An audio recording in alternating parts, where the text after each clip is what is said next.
Timothy పత్రిక 6వ అధ్యాయం మొదటి నుంచి. దేవుని నామమును ఆయన బోధయు దూషింపబడకుండాన్నట్లు దాసత్వమును కాడి క్రింద ఉన్న వారందరూ తమ యజమానులు పూర్ణమైన ఘనతను పాత్రులని ఎంచవలెను. విశ్వాసులైన యజమానులు గల దాసులు తమ యజమానులు సహోదరులని వారిని తృణీకరింపక తమ సేవాఫలం పొందువారు విశ్వాసులను ప్రియులునై ఉన్నారని మరి ఎక్కువగా వారికి సేవ చేయవలెను. ఈ సంగతులు బోధించుచు వారిని హెచ్చరింపుము. ఎవడైనను మన ప్రభువైన యేసుక్రీస్తు యొక్క హితవాక్యములను దైవభక్తికి అనుగుణ్యమైన బోధనను అంగీకరింపక భిన్నమైన బోధనను ప్రవేశించిన ఎడల వాడేమియూ ఎరగక తర్కముల గూర్చియు వాగ్దానములను గూర్చియు వ్యర్థముగా ప్రయాసపడుచు గర్భాంధుడగును.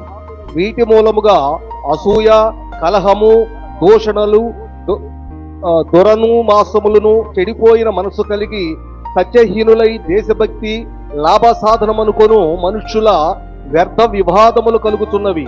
సంతుష్టి సహితమైన దైవభక్తి గొప్ప లాభసాధనమై ఉన్నది.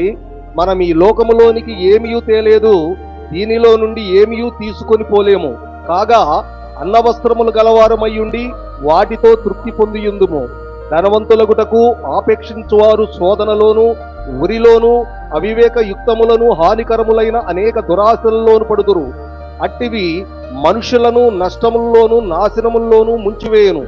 ఎందుకనగా ధనాపేక్ష సమస్తమైన కీడులకు మూలము. కొందరు దానిని ఆశించి విశ్వాసము నుండి తొలగిపోయి నానా బాధలతో తమ్మును తామే పాడు చేసుకొనుచుండిరి. దైవజనుడా, నీవైతే వీటిని విసర్జించి నీతిని, భక్తిని, విశ్వాసమును, ప్రేమను, ఓర్పును, సాత్వికమును సంపాదించుకొనుటకు ప్రయాసపడుము. విశ్వాస సంబంధమైన మంచి పోరాటము పోరాడుము. నిత్య జీవము చేపట్టుము.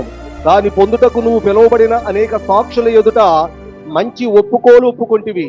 సమస్తమునకు జీవాధారకుడైన దేవుని ఎదుటను పొంతి పిలాతు వద్ద ధైర్యముగా ఒప్పుకొనిన సాక్ష్యం ఇచ్చిన యేసుక్రీస్తు ఎదుటను మన ప్రభువైన యేసుక్రీస్తు ప్రత్యక్షత మగు వరకు నీవు నిష్కళంకముగాను అనింద్యముగాను ఆ ఆజ్ఞను గైకొనవల్లని నీకు ఆజ్ఞాపించుతున్నాను. శ్రీమంతుడును అద్వితీయుడునగు సర్వాధిపతి యుక్త కాలమయందు ఆ ప్రత్యక్షతను కనపరుచును. ఆ సర్వాధిపతి రాజులకు రాజును, ప్రభువులకు ప్రభువునై ఉన్నాడు. సమీపింపరాని తేజస్సులో ఆయన మాత్రమే వసించుచు అమరత్వము గలవాడై ఉన్నాడు. మనుషులలో ఎవడనూ ఆయనను చూడలేదు, ఎవడనూ చూడనేరడు. ఆయనకు ఘనతయు శాశ్వతమైన ప్రభావమును కలిగిండును గాక. ఆమేన్. ఇక ముందు ధనవంతులైన వారు గర్విష్ఠులు కాక అస్థిరమైన ధనమును నమ్మికయించక సుఖముగా అనుభవించుటకు సమస్తమునకు మనకు ధారాళముగా దయచేయు దేవుని యందే నమ్మికయించువాడని ఆజ్ఞాపించుము.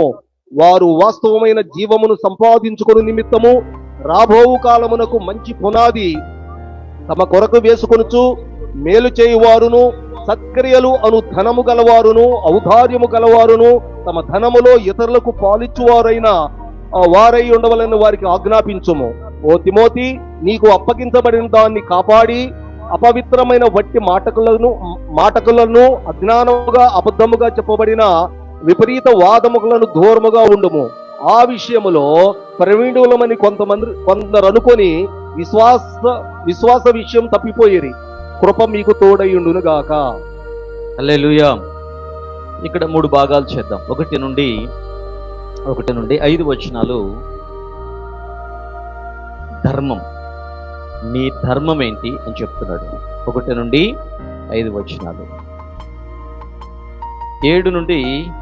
6 నుంచి 12 10 6 నుంచి 10 17 నుంచి 19 వరకు 17 నుంచి 19 వరకు 6 నుంచి 10 వరకు 17 నుంచి 19 వరకు నీ ధనం.